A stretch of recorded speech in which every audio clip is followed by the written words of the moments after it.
There's actually a really funny photo of of me playing at my son when he was born on March 7th. And St. Patrick's Day, just in case you're not aware, is March 17th. So he was born right before St. Patrick's Day. So I have this picture of him on March 17th, and he's like a very small baby, just like lying like a little alien, funny looking at that age. And I've dressed him up in this silly shamrock suit. And he's lying there and I'm playing whistle because I was like, I want him to like music. I want him to like every musician who has kids, it's like the thing, you just like the most important thing. You want your kids to like music. So I was like playing at him. This picture is so funny because he just looks like he's really not impressed. He's just like, oh my God. Like who would like that? Welcome to the Back Catalog Listening Party, your weekly musical happy hour where musicians pick an album from their back catalog and tell the stories behind their favorite tracks in front of a live online audience. This week, we talk with award-winning singer, flutist, and whistle player Norah Rendell. She revisits her 2015 album Spinning Yarns, which focuses on Celtic songs with a Canadian connection. She talks about making this first solo album after having kids and leaving her international touring band The Outside Track, and what it was like to put her instruments aside and focus on her singing. So pour a beverage, grab a snack, and kick back as we listen to music together here on the Back Catalog Listening Party, where it's always Friday and old albums never sounded better. Hello, happy Friday. Happy Friday. Hey, happy Friday. And welcome to the Back Catalog Listening Party. My name is Mother Banjo, one of your hosts. My name is Anthony Ihrig, the other host. And today we have joining us all the way from across the river in St. Paul, Minnesota, Norah Rendell. Hi, so happy to be here. Thanks for having me. Folks are ready to get their weekend vibes on, that's for sure. Looks like Chris is looking forward to today's show from Savage, Minnesota. Great to have you. And more folks looking forward to the show, and including our friend Alan down in Green, Texas. Cool breezes finally down there, so good. Nice. And then Karen in St. Paul, hello, and welcome to the show. If you're new to the Back Catalog Listening Party, this is our weekly musical happy hour. So we get together, enjoy a beverage or two, and listen to some music and invite one of our favorite artists to revisit one of their old records. And we want you to be part of the conversation. So tell us where you're tuned in from, if you're enjoying a beverage or a snack. Tony, are you enjoying anything? Yes, I am going back to this NA beer from Holland called Buckler. That my mom actually turned me on to. It's kind of sweet and malty, and light and crisp, perfect for a fall evening. Nice. What about you, Norah? Well, I've got a Guinness. I'm all ready to go. Right. Sure looks like one. You can't see through it. That's a good sign. Exactly. So I'm in the mood for some Irish music. Little excellent. Chat. This is perfect Friday evening activity. How about you, Ellen? Wonderful. Well, I was looking because usually I have some Irish whiskey or some Scotch stashed away, but I didn't find any.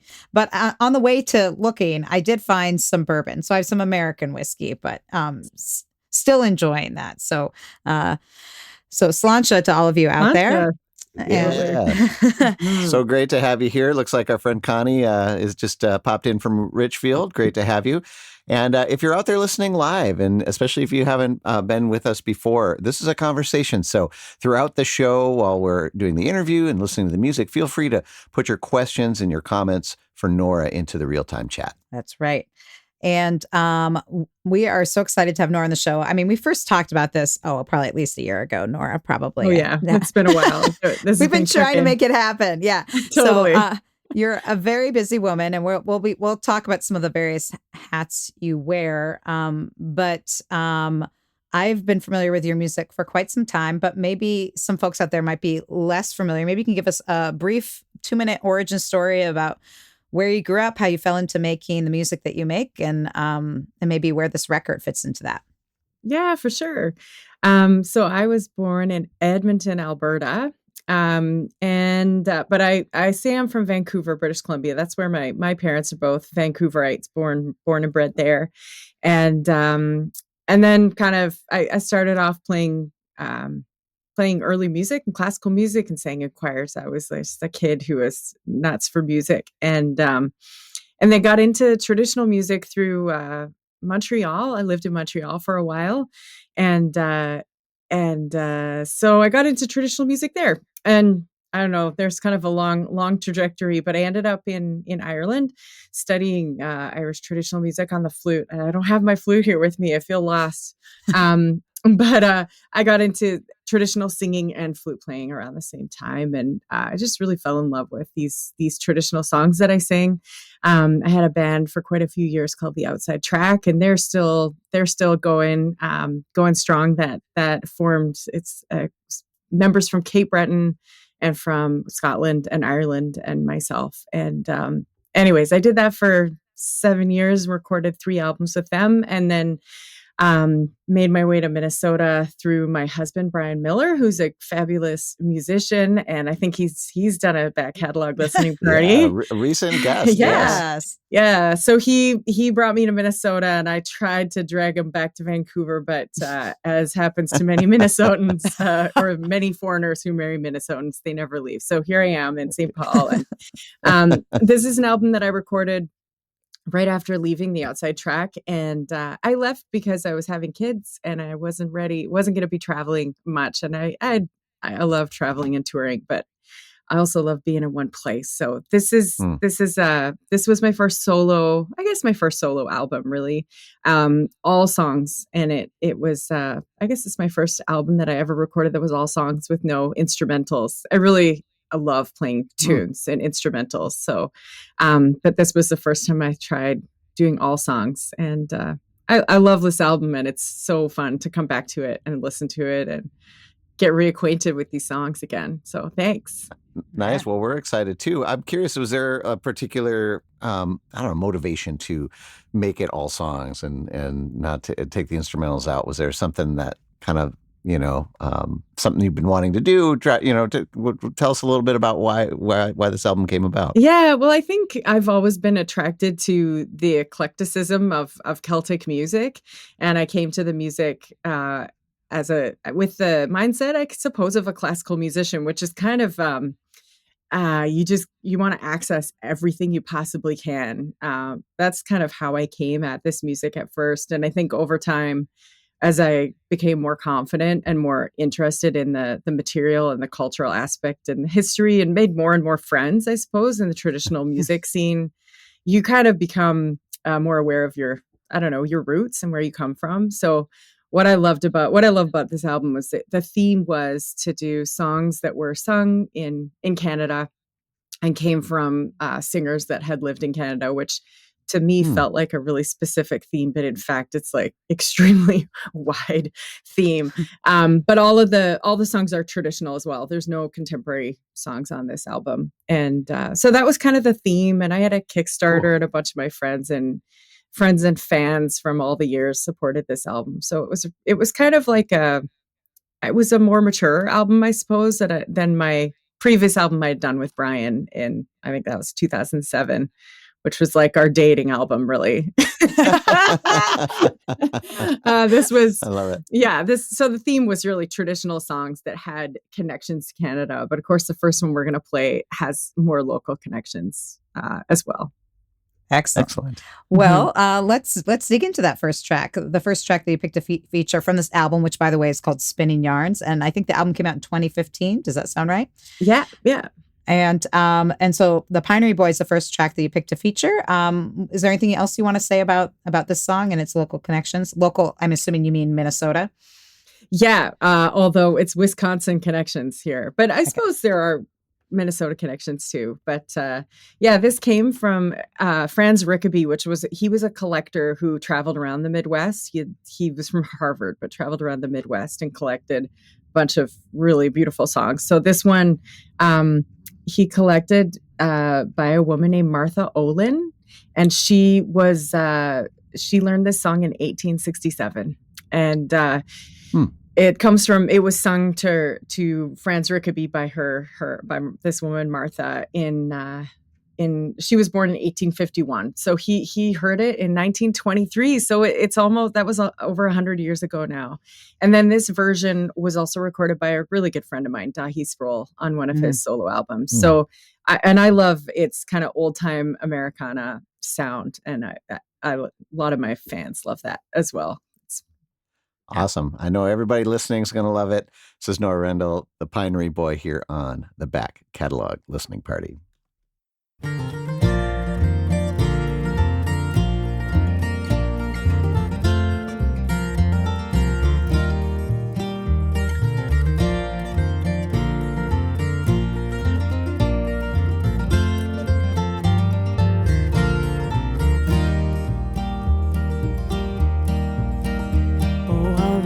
Man's life is a wearisome one. It causes many fair maids to weep and mourn. It causes them to weep and mourn for the loss of a true love that never can return. Oh, Father, Father, build me a boat that down the Wisconsin I may float. And every raft that I do pass by, there I will inquire for my sweet Pinery Boy. As she was sailing down the stream, she saw 3 rafts all in a string. She hailed the captain as she drew nigh, and there she did inquire for her sweet Pinery Boy.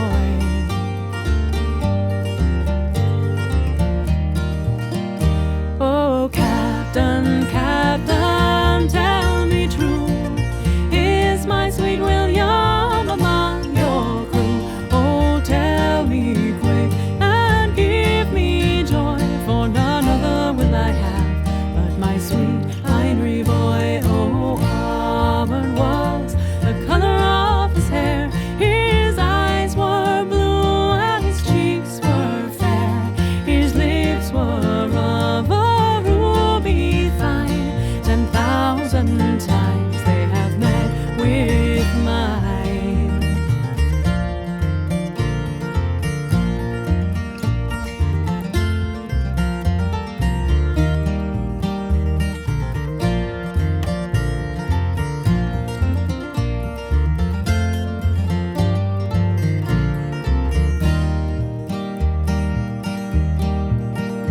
Oh, honored lady, he is not here. He's drowned all in the dells. I fear 'twas at Lone Rock as we passed by. That is where we left your sweet Pinery Boy. She wrung her hands and tore her hair, just like a lady in great despair. She threw her boat against Lone Rock. You'd have thought this poor lady's fair heart was broke. Oh, dig my grave both wide and deep, place a marble slab at my head and feet, and at my breast a turtle dove, to let the world know that I died for love, and at my feet a flowering oak, to let the world know that my poor heart was broke.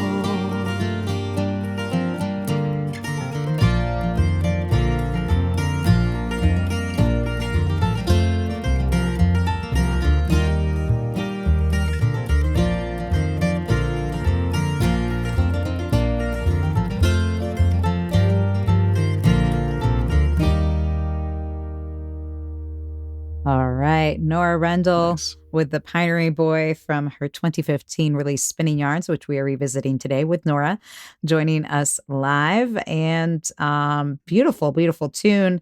Someone asked the question that I was wondering as well. Are you doing your own harmonies? I am. I was Because the That's blend is funny. really choice. Yeah, I was actually just thinking as we were listening to that, I was like, should I say that I'm doing my own vocals? Because that was one of my Oh, yeah. it was one of my favorite parts of recording this album. I love singing harmony vocals. So yeah, I got to sing exactly how I wanted to hear it. It was fun. Must be that choir Nice. background, coming Yeah, I guess through. so. Yeah. Fantastic. Another thing I was noticing was the instrumentation, especially because something that's unusual for especially like Irish and Celtic leaning music is no fiddle on this. Yeah. So tell us what I mean. It's obviously there was some guitar. Was that bouzouki in there? What else was in there? Yeah, so Randy Gosa is playing guitar. He's got that beautiful, like low tone. Randy's in this photo. He's the one with the bouzouki, but on this track he's playing guitar. And then the guy laughing, that's Brian Miller. That's my husband. And he's playing bouzouki, and I think he's playing his Greek bouzouki, I think, which is the bowl back one. He got a really fancy, like beautiful Greek bouzouki around that time. So I think that's what he's playing. And it's got a bit of a twang to it. It's got a bit of that, like, yeah, just a bit of a ring to it. And then Adam Kiesling is playing the bass. He's not in the photo. Ailey, the harpist here, she's not on this track. And then, yeah, me on vocals. So that was our old time band for the day. Nice. Yeah. I love it. Well, you can't get more old time than Adam Kiesling. So that's Oh, for he's sure. the best. Another back catalog guest, a good friend of ours. Oh, is he? Oh, yeah. Yeah. I'm a Oh, yeah. huge Adam Kiesling fan. He's a fabulous musician and great guy to Yeah, he's spend time with too. He's probably been on a few episodes in different capacities, I think, probably. over Yeah. over the years. A question I actually asked your husband, especially when you're dealing with these songs that are older and they don't always have, music, recorded music tied to them. How did you come up with the kind of the arrangements? Were you inspired by previous versions that you heard? Maybe there was a recording for some of these. Talk a little bit about your process of kind of arranging these songs that are quite old. Yeah, it's a good question because it's a real process. It takes a long time to make a song come alive, I suppose. So, I mean, that particular one that we just did, the Pinery Boy, I had a lot of people have recorded that song. It's a really popular traditional song. I believe I first came across it in a book, but then Dahi Sproul had recorded it. And so that one was, when that happens and there's a version that you really like, it's so much easier. But some of the other ones like Pretty Susan, and even Carrion Crow, like really all the rest of them, it takes a long time. Like I'll read the song out of a book just to get that's the only way to get it, right? You have to read it out of the book just by the notes. And sometimes I'll record that because it takes a while to just get the feel of it. Sometimes I'll record it so that I can listen to it because I normally learn everything by ear. That's how I would normally learn all my music somehow. So sometimes I'll record it for myself and then just sing it and sing it and sing it over and over and over again. And then sometimes it varies and changes over time. And then often like working with your accompanist and I've been lucky to live with one with, that's really nice. But I've played with lots of different musicians and there's always a pretty long period of just experimentation where I'm sitting there singing the song the way that I would sing it in an unaccompanied way. And then there's an accompanist that's trying to come up with a groove that could go behind it. And then the song changes a little when that happens. And then sometimes it makes the song better. And sometimes it makes the song worse. And then you have to take another, stab at it. So sometimes I play a bit of piano. So sometimes I'll use that to figure out what kind of a groove. But it really takes a long time for a song to come off out of a book and to really make it come alive. So people who do that, I mean, it's really a skill. And then often it's inspiring to other people. So I think it's a really important thing to do. And I really enjoy it, but it takes a lot of time. For sure. Yeah. And it brings the song into a new audience in a new way, right? I mean, these songs can live forever as long as they keep being interpreted, in the modern context. So absolutely. That's great. Yeah. Sometimes I change words too. It just depends. Or sometimes there's like a verse that speaks to me and you want to emphasize it, or sometimes you have to cut out like 10 verses. Yeah. Do you want the song to go on for 20 minutes? Yeah, exactly. Yeah, like you're Ellen, you do radio, right? Like some songs are just they're too long. So I would play a 20-minute Norah Rendell song, but I don't think I'm probably the outlier in DJ world for that.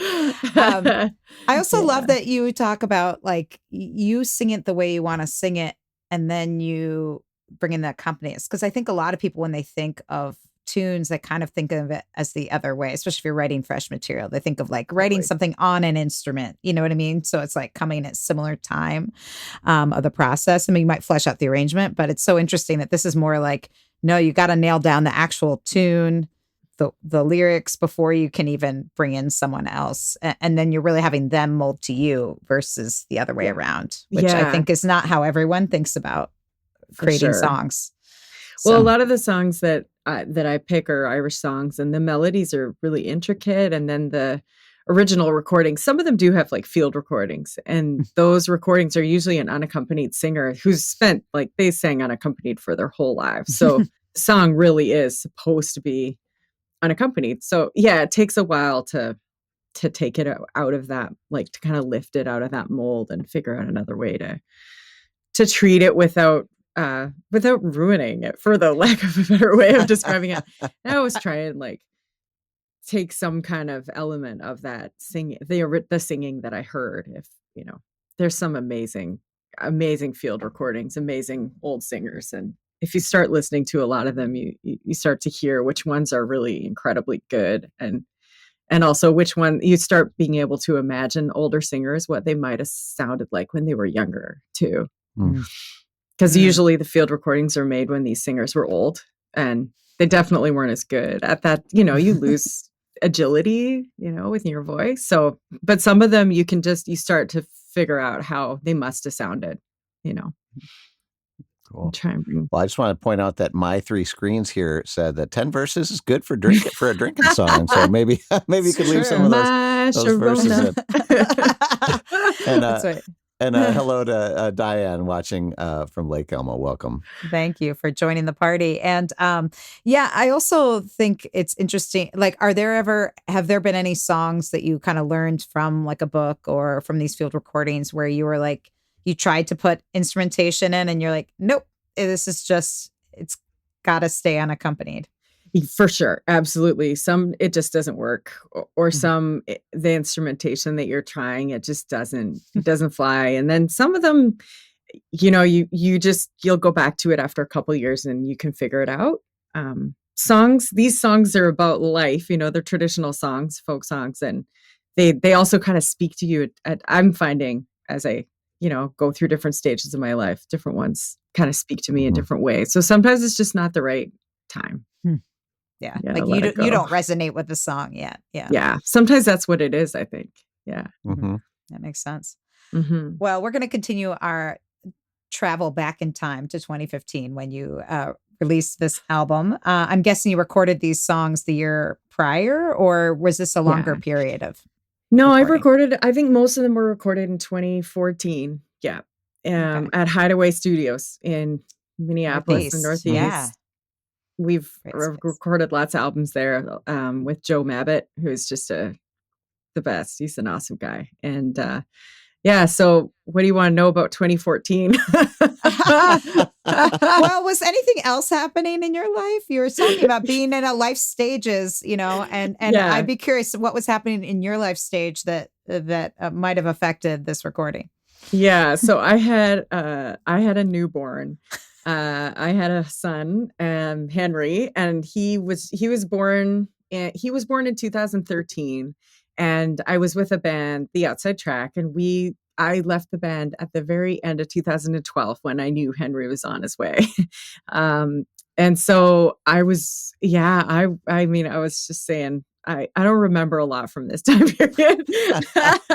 Baby fog. And I'm still impressed that I recorded this album. I was really driven to keep playing and singing. I was totally gutted to leave this touring band, to be honest. It was something that needed to happen, but I was upset about leaving that band and upset about letting touring go. And it was a whole like lifestyle that wasn't, Mm-hmm. I knew it was kind of coming to an end.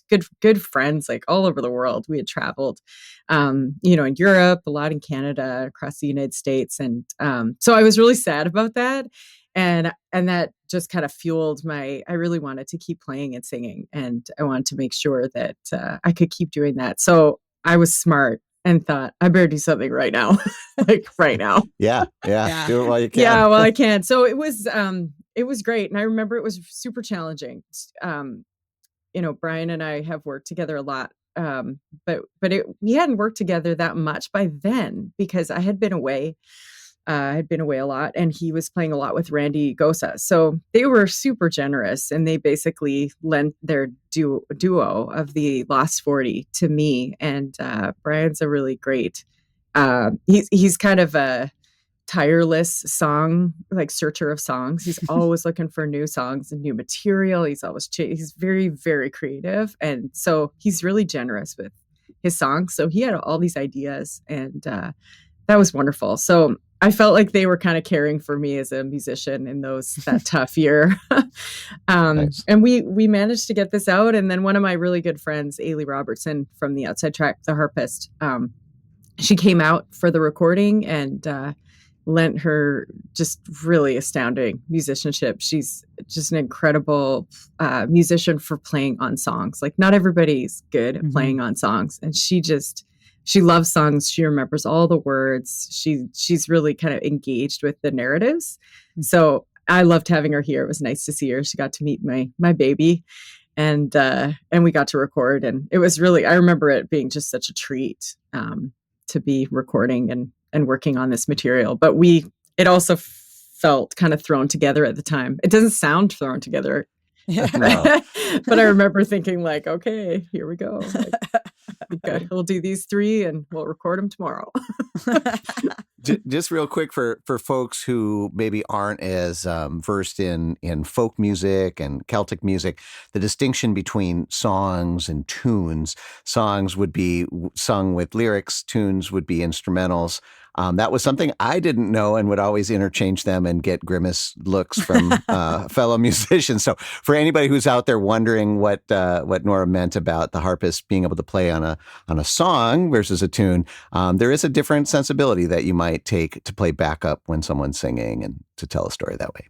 Thanks, Anthony. So true. Hey there, would you like to be part of the live show? Well, become a member of the Back Catalog Listening Party Patreon, and you'll get a backstage pass to weekly online tapings where you can ask the artist questions and participate in the live chat with a fun community of like-minded music nerds. You'll also get a first look at upcoming guests and receive invitations to special live streams and private after parties. So join the party today at patreon.com/Back Catalog Listening Party.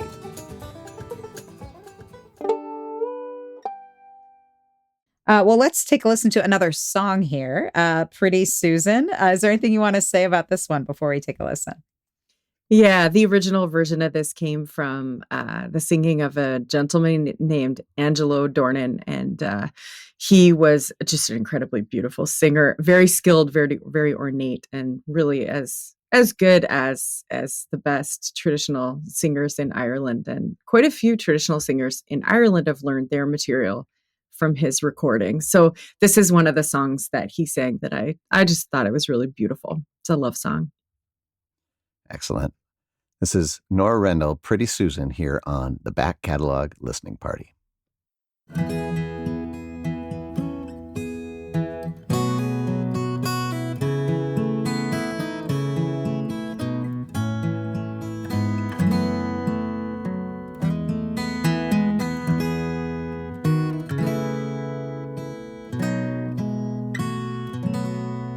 When first from sea I landed, I had a roving mind. I rambled undaunted, my true love to find. Then I met pretty Susan, with her cheeks like the rose, and her skin was like the lilies fair, or the flower that grows skin was like the lilies fair, or the flower that grows.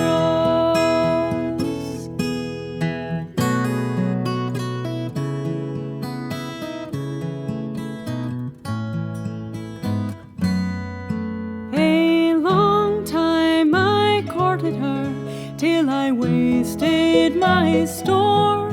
Her love turned to hatred, because I was poor. She said, I love another one, whose fortune I'll share. So be gone from pretty Susan, the pride of Kildare. So be gone from pretty Susan, the pride of Kildare.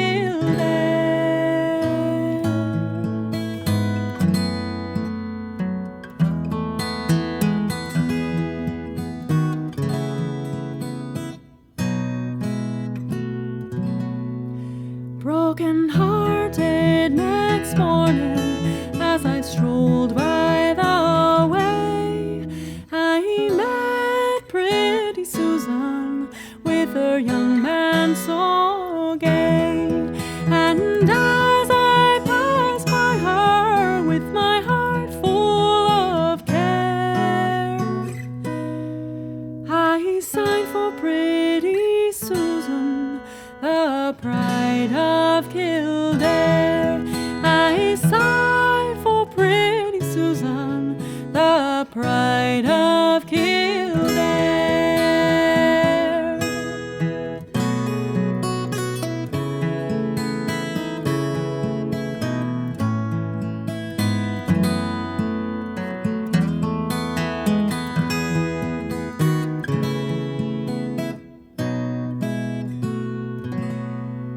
Once more to the ocean I'm resolved for to go. I am bound for the eastward with my heart full of woe. And it's there I'll see pretty girls with jewels so rare. But there's none like pretty Susan, the pride of Kildare. But there's none like pretty Susan, the pride of Kildare.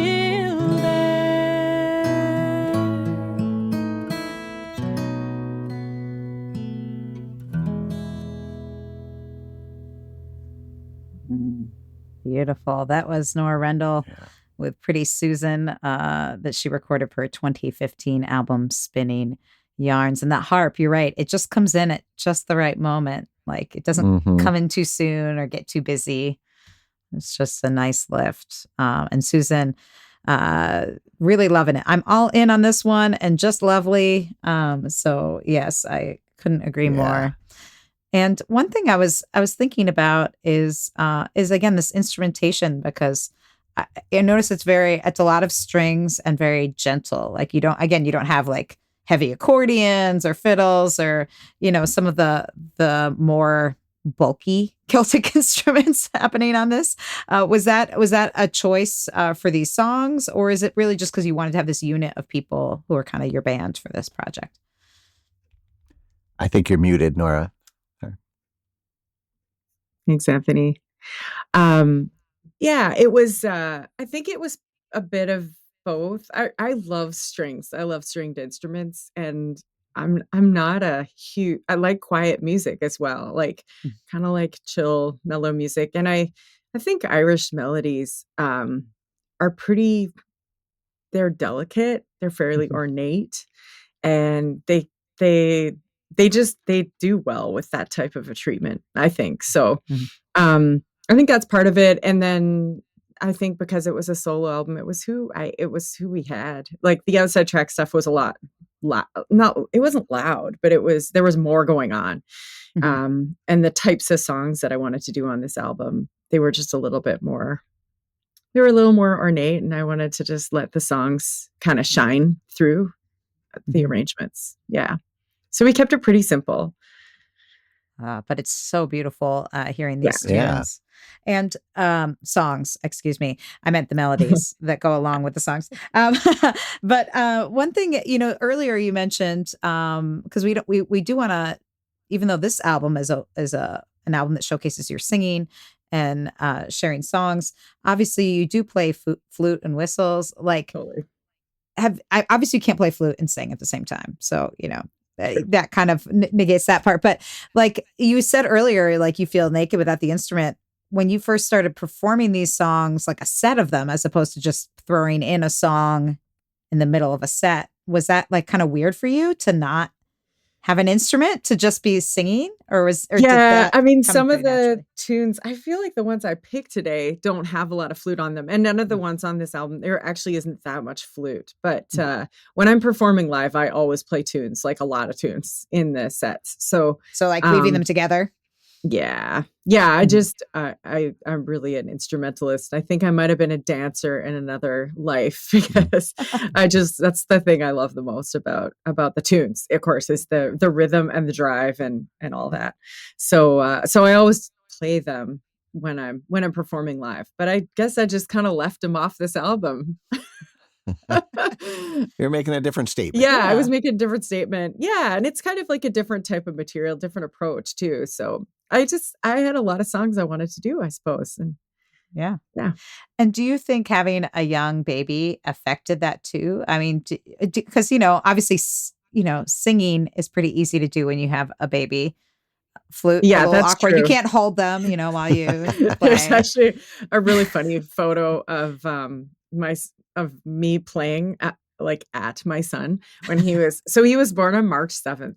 And St. Patrick's Day, just in case you're not aware, is March 17th. So he was born right before St. Patrick's Day. So I have this picture of him on March 17th, and he's like a very small baby, just like lying like a little alien, funny looking at that age. And I've dressed him up in this silly shamrock suit, and he's lying there, and I'm playing whistle because I was like, I want him to like music. I want him to like every musician who has kids, it's like Yeah. the thing you just like the most important thing. You want your kids to like music.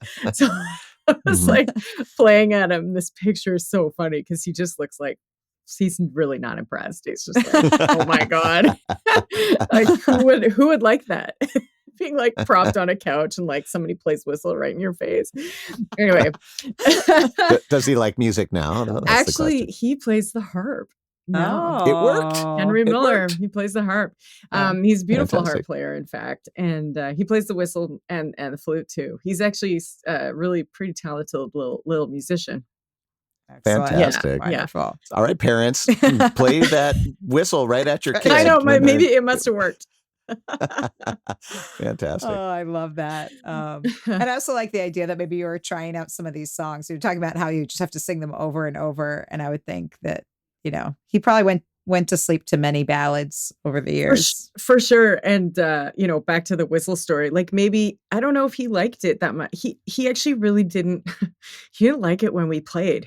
I think I don't know if he felt ignored or what the story was, but like maybe we were just totally engrossed in it. But he was a funny like a funny little kid. He didn't like hearing the tunes, and the songs he liked more for Mm. sure. He's into words.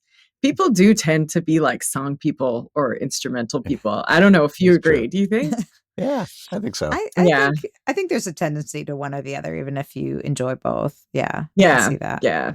I find they really use different parts of my brain when I'm playing. I find it really challenging to play flute on songs and vice Mm. versa. I just find it hard. I do it all the time, but I notice my brain really has to like swap. Mm. Uses a totally different part of my body.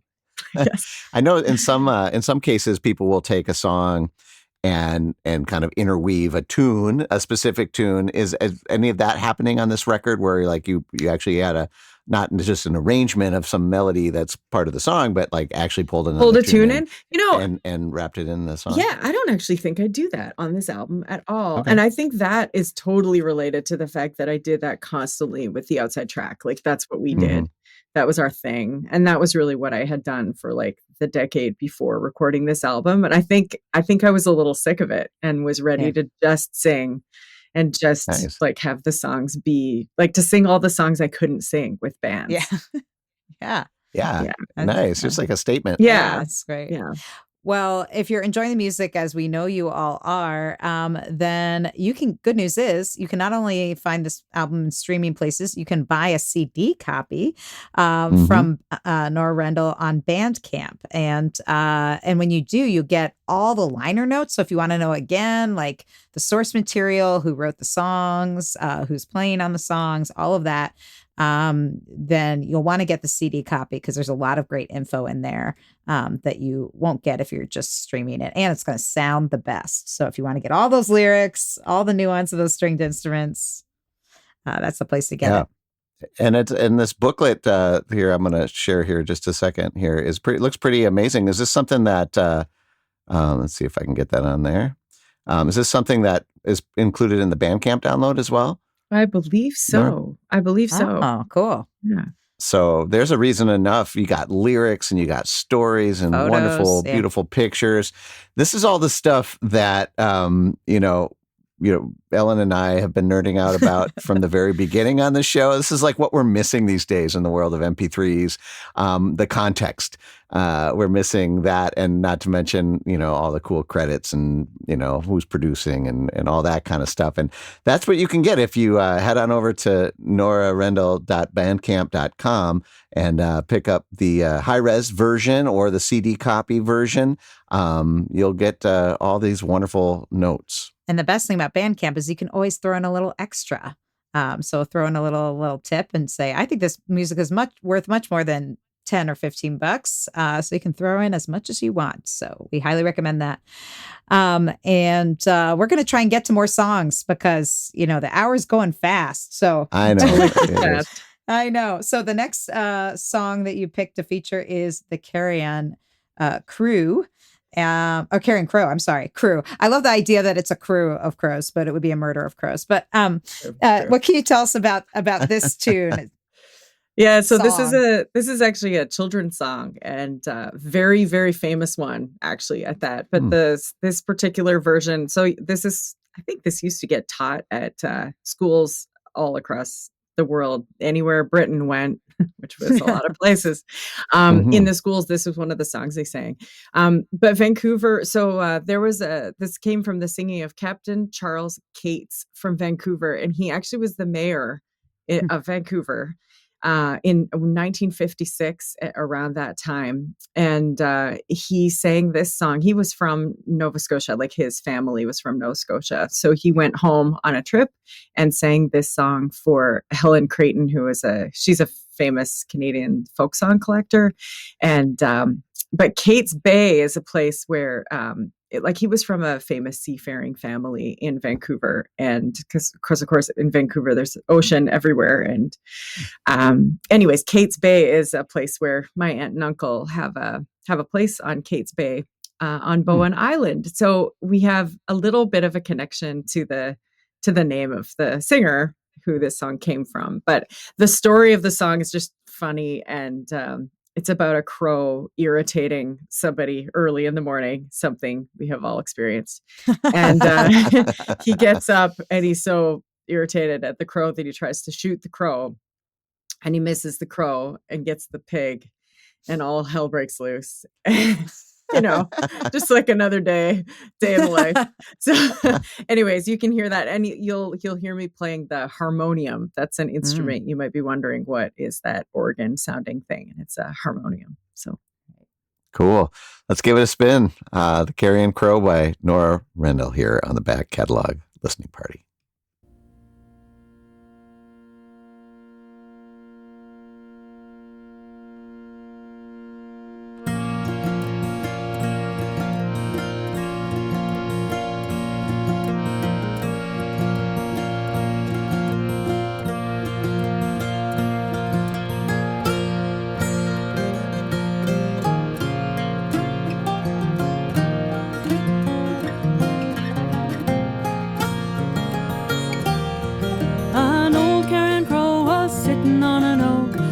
the diddle, roll a diddle, hey ding oh. Watching a tailor cutting out a coat. Sing hey, sing ho, the old Carrion Crow. Fall the diddle, roll a diddle, hey ding oh. Kill my little, kill my little, kill my little chemo. To me hump, bump, jump, bump, pally, wally, lee. Ding come, killy come, chemo. Oh wife, bring me my crossbow. All the diddle, roll a diddle, hey ding oh, so that I might shoot yon Carrion Crow. Sing hey, sing ho, the old Carrion Crow. All the diddle, roll a diddle, hey ding oh. Kill my little, kill my little, kill my little chemo. To me hump, bump, jump, bump, wally, wally, lee. Ding come, killy come, chemo.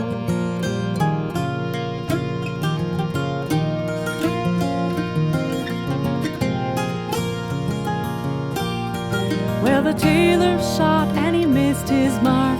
All the diddle, roll a diddle, hey ding oh. And he shot the miller's sow right through the heart. Sing hey, sing ho, the old Carrion Crow. All the diddle, roll a diddle, hey ding oh. Kill my little, kill my little, kill my little chemo. To me hump, bump, jump, bump, wally, wally, lee. Ding come, killy come, chemo.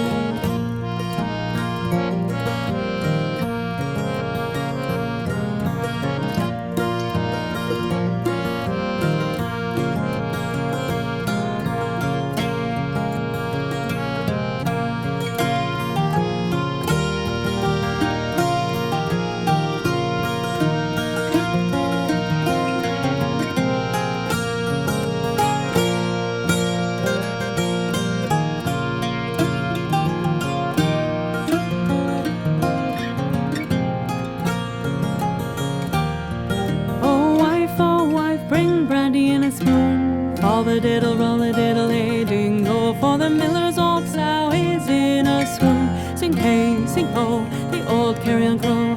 All the diddle, roll a diddle, hey ding oh.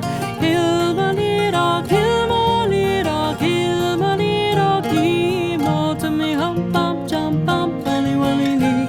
Ding come, killy come, chemo. Well, the old sow died and the bells did toll.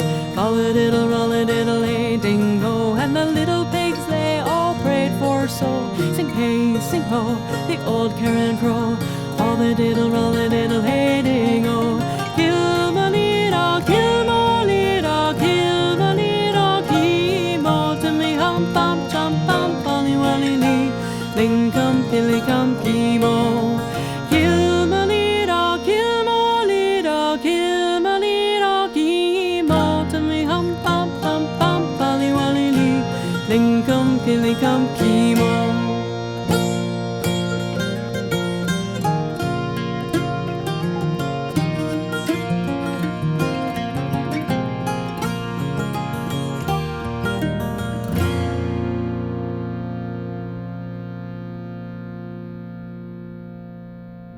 Gotta wait till that harmonium rings out. That was, yeah, you do. I mean, I love it. Adds that good kind of dark, creepy kind of vibe that crows, especially, really evoke, I think. But the Carrion Crow, Norah Rendell from her 2015 album Spinning Yarns, and which we're revisiting today on the back catalog listening party with Norah joining us live. And if you are joining us for the live taping, throw in your comments or questions in the live chat. We still have a little bit of time to get all your questions answered if we have time.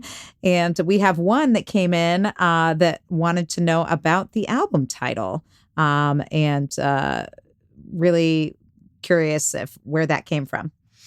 Yeah, Spinning Yarns. I mean, I was thinking about, one of the things that I love about all these songs is, and about traditional music just in general, is that all the material connects. It's all got stories and history and places and people are associated with the music. And if you separate those things from the music, you lose half of what the music's all about. So Spinning Yarns was kind of, I was thinking about like spinning yarns as in making up stories, I suppose, like making up stories, which I wish I could. I wish I was a better storyteller, but storytelling is a huge part of the the culture and the lore around traditional music and around like gathering around this music, that lots of people would tell stories and tell jokes, and it's very social music, I suppose. So it was referring to that, but also to like folk arts and folk, people making their own things, we're making our own music. We could do all everything that we recorded, we could actually do live right in front of you. So I think Spinning Yarns was kind of referring to that as well, the idea of folk arts, and just lifting that up and celebrating that.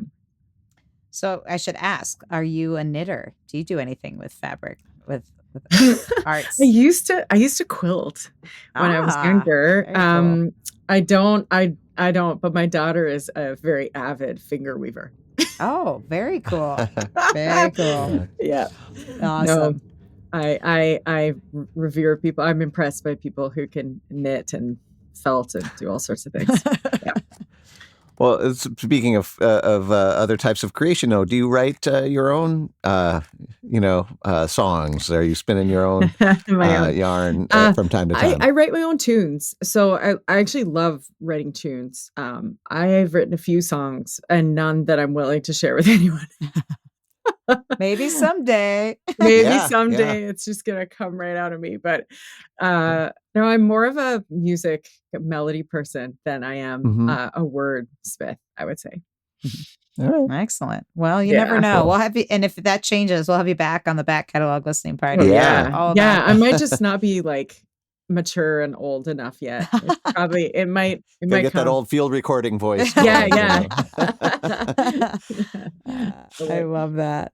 I do want to mention again that you can get this album at Norah Rendell's Bandcamp page. You can find out more about her tour dates at norahrendell.com, which I know the site is under construction. So that's why we're sending people to the Bandcamp page to buy music. But there's a lot of other great info on the website, including upcoming tour dates. And you have a show coming up November 15th at the Celtic Junction. And I hear that Brian Miller might be part of that show. Is there anything else you want to say about who's playing with you for that? Yeah, we have a good friend of ours named David McKinley Ward, who's a fabulous singer and guitar player and bouzouki player. So he's going to be joining us. Our friend Randy, who we've played with for years, he just had a baby. So we're giving him a break. We know it'd be like too much for him. Tell him to play that flute for him with the baby and see what happens. Yeah. Actually, funny thing about Randy's baby is when I met him, Randy's baby was totally freaked out by me. I was like so excited to meet this baby of my special friend that I'd played all this music with, and I thought it would be immediate love at first sight, and that wasn't. That didn't happen. Anyway, so we're giving Randy a break, and but Randy actually did arrange some of this new material. We're doing a bunch of new material at this concert, and so Randy's musicianship will be there. But David McKinley Ward's a fabulous musician, and Brian's not so bad either. No, as since we had spent a whole hour exploring Brian and Randy's music a couple weeks ago on the back catalog listening party, we can attest that he knows his stuff. It's going to be a great show. So if you live in the Twin Cities or will be near the Twin Cities on November 15th, you can check that out.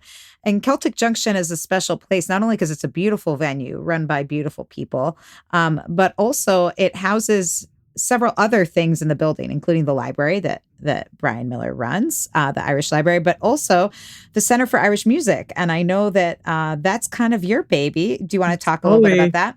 Yeah, it's totally my baby, and it's full of hundreds and hundreds of other babies. I call them my children, my other children, and then I have my own children. So the Center for Irish Music is a traditional Irish music school right here in St. Paul. And we serve students of all ages. Actually, we've got all the way from like really little kids. We have a program called Celtic Cuties for families that I love. My kids both went through. And then we've got a very involved ensemble program for youth, and then a really involved ensemble program for adults. And then you can take private lessons on 16 different instruments and singing in Irish language or in English. So Oh, it's wow. really a totally incredible local resource. And I'm the executive artistic director, but I'm not the founder. So I can just sing its praises to no end. I really think it's a wonderful organization, and there's a lot of a resonance in the local community with learning traditional music and Irish identity here in the Twin Cities. So, having grown up in St. Paul, I can say that the Irish is strong here in the Twin Cities, and that is a wonderful resource. And we'll make sure to put a link in the show notes to Celtic Junction, so anybody in state or out of state who are interested in checking out what they have to offer can find that at backcatalog.listeningparty.com. That's right. Great.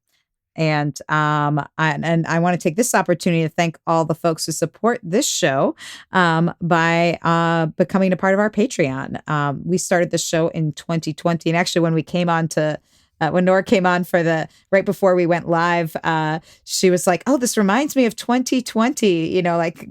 Connecting, even though we all live in the Twin Cities, connecting online, and that's where this show started. That's our roots. It was to connect with people and to revisit great records that already existed that maybe people forgot about or never fully appreciated, or just gain a wider audience and a deeper dive into them. And then as things opened up and folks wanted to continue these conversations and weekly gatherings, this group of devoted Patreon supporters made that possible for us to make the leap into a full-fledged podcast. So we want to thank Penny, Anna, Linda, Bevan, Connie, Vaughn, Alan, Chris, Becky, Peggy, Joe, Jim, Beverly, John, Tim, Sarah, David, Jocelyn, Matt, Steve, Mark, Severin, Lynn, Mary, Nikki, Joni, David, CJ, Wiley, Christy, Diane, Hetty, Sandy, Neighbor, Ann, BZ, Paul, Cynthia, Ross, Mike, and maybe you. If you'd like to join our hearty group of music nerds and get invited to all the live tapings. So if you're listening to the podcast and you're like, I want to get in on the conversation about the harmonium and, all of that. If you join our Patreon, you will get first look at all the guests. You get invites to the live tapings, and you might even get one of those back catalog listening party pint glasses to put Guinness or anything else you want to put in there. Yeah, very nice. You kind of see the logo. It's pretty empty now. So. It's hard to see it. Nice. So anyway, we want to thank all those folks for keeping the party going for all of this, so we can explore old music.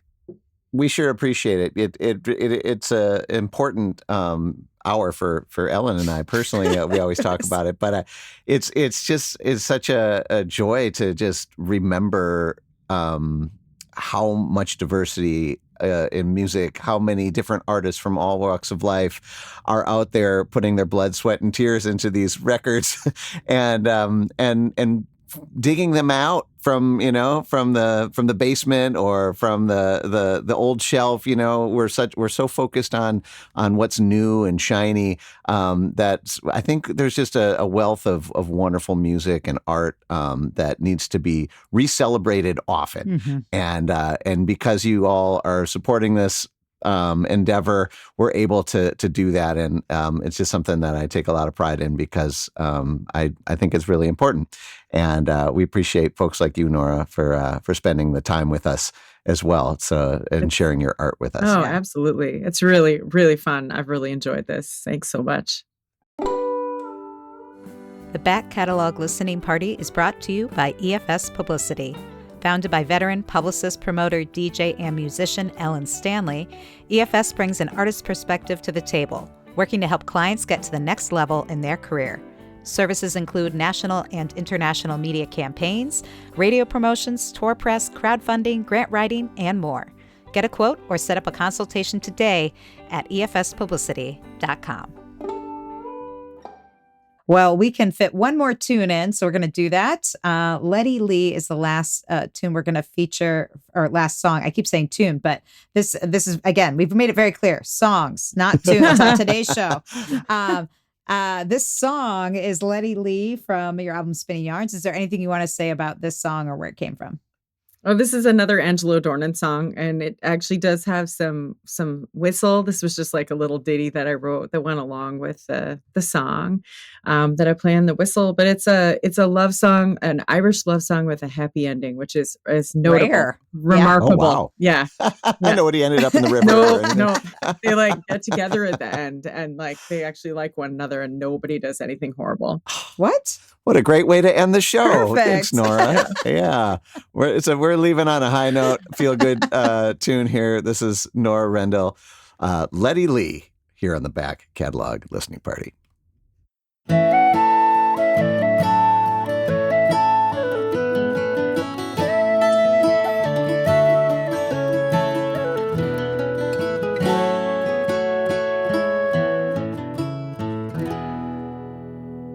In the spring of the year, when Flora the hills did adorn, the birds in the forest sang sweet in the morn. The fleet-footed hare that skipped through the corn, all nature enchanted in every degree.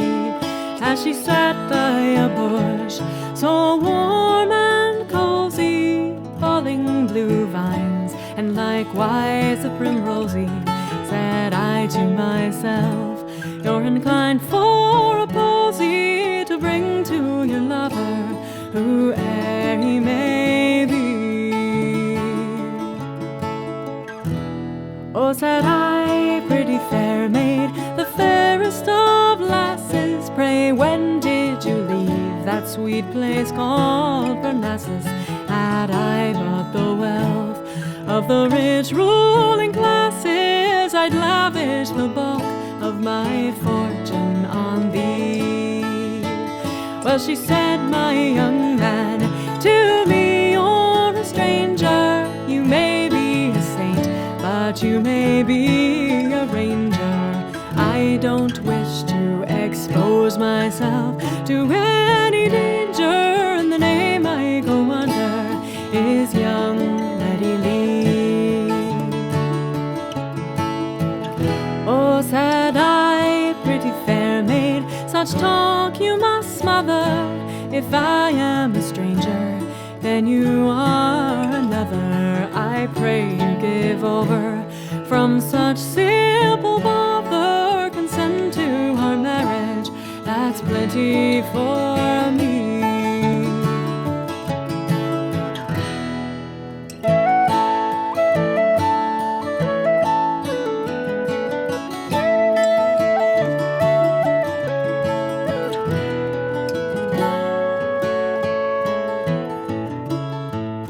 Oh, but if I get married, your love may prove fleeting. You might drink all your earnings, and then you'd mistreat me. And if you should do so, with regret I'll be grieving. I'll never take a husband, says young Letty Lee. And if you should do so, with regret I'll be grieving, says this matchless creature called sweet Letty Lee. Does the cat like new milk? Does the fish love the water? The bird, the forest, or the mother, her daughter? The fire that is burning, it can't be any hotter than your love for a husband, my sweet Letty Lee.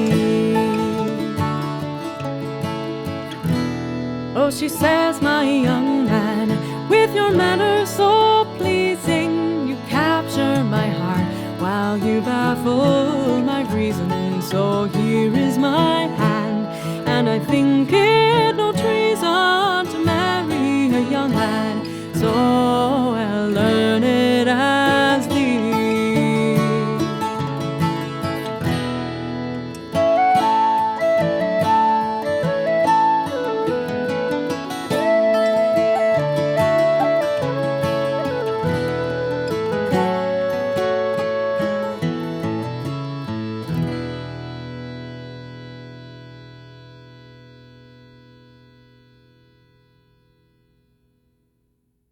All right.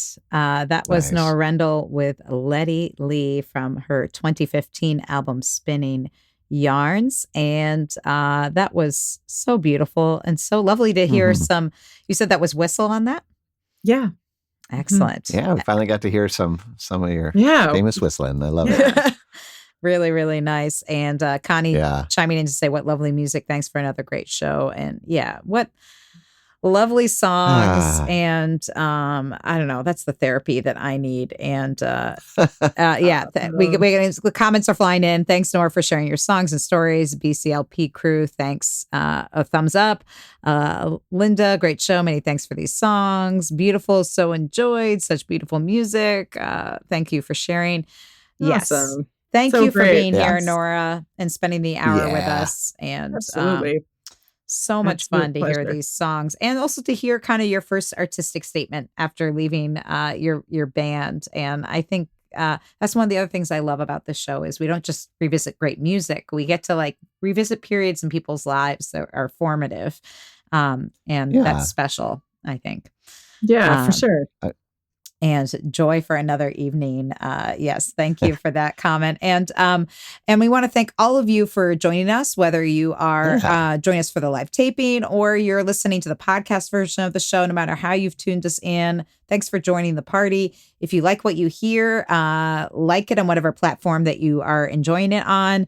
And you can subscribe to the podcast as well, so you can be alerted when new show episodes show up, which is usually every Friday.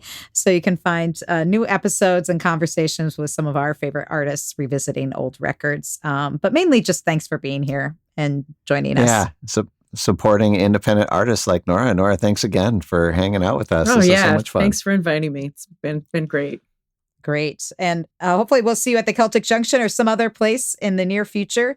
And we hope that everyone has a great week. Yeah. Till next week. Cheers, everybody. Cheers, Slancha. Slancha. Thanks for joining us on the Back Catalog Listening Party. If you like what you hear, please subscribe to the podcast and leave a review, which helps more people discover our show and our guests. And do you want to be a part of the live show, get a first look at upcoming guests, and receive invites to private online parties and live streams? Then join our Patreon community at backcataloglisteningparty.com. Have a great week. We'll see you back here next Friday for another edition of the Back Catalog Listening Party.